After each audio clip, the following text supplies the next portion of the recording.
Hey guys, I'm Sarah. Every week I comb through hundreds of DIY videos preparing projects for our weekly maker show, Make or Break.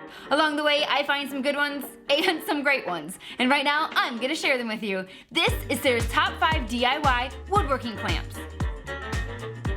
All right, let's get to it with number 5. Maze DIY is known for making his own jigs, sleds, belt grinders, and well, pretty much if you use it in a woodworking shop, he's made his own version of one. So when I went looking for woodworking clamps, I was not surprised to find that he had a bar clamp build as well. He does a great job showing you every step of his project, and he even has free plans and a 3D model to follow along if you want to build these for yourself. This is sweet, Maze.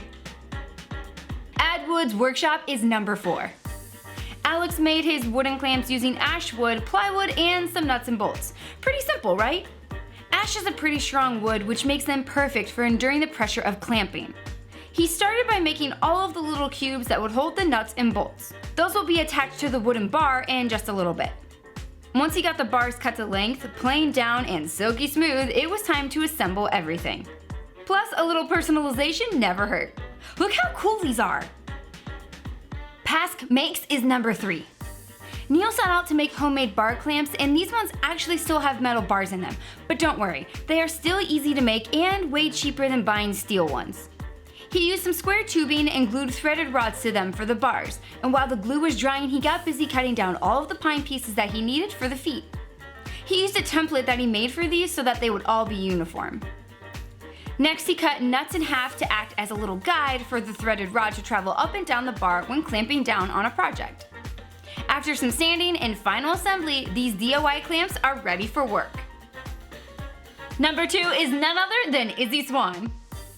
He got started by cutting down plywood to make the feet that would slide up and down the T-track that he also made using plywood. Then he made this holy component by cutting down more plywood and drilling a lot of, well, you guessed it, holes into them. Those are your top bars.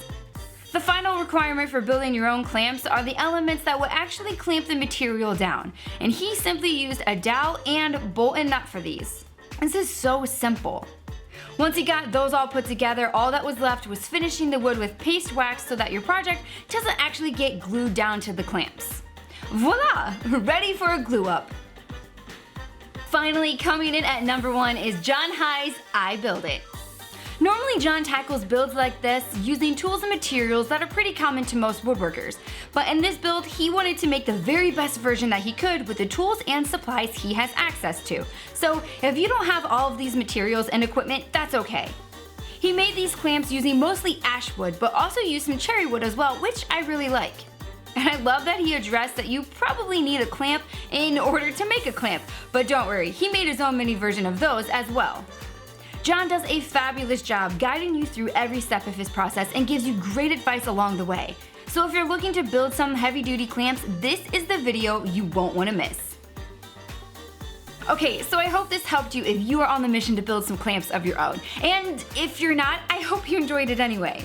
Okay guys, so please do me a favor and like this video, and if you have not already subscribed, please do that now and ring the bell so you don't miss any of the shows that come out during the week. We'll see you then.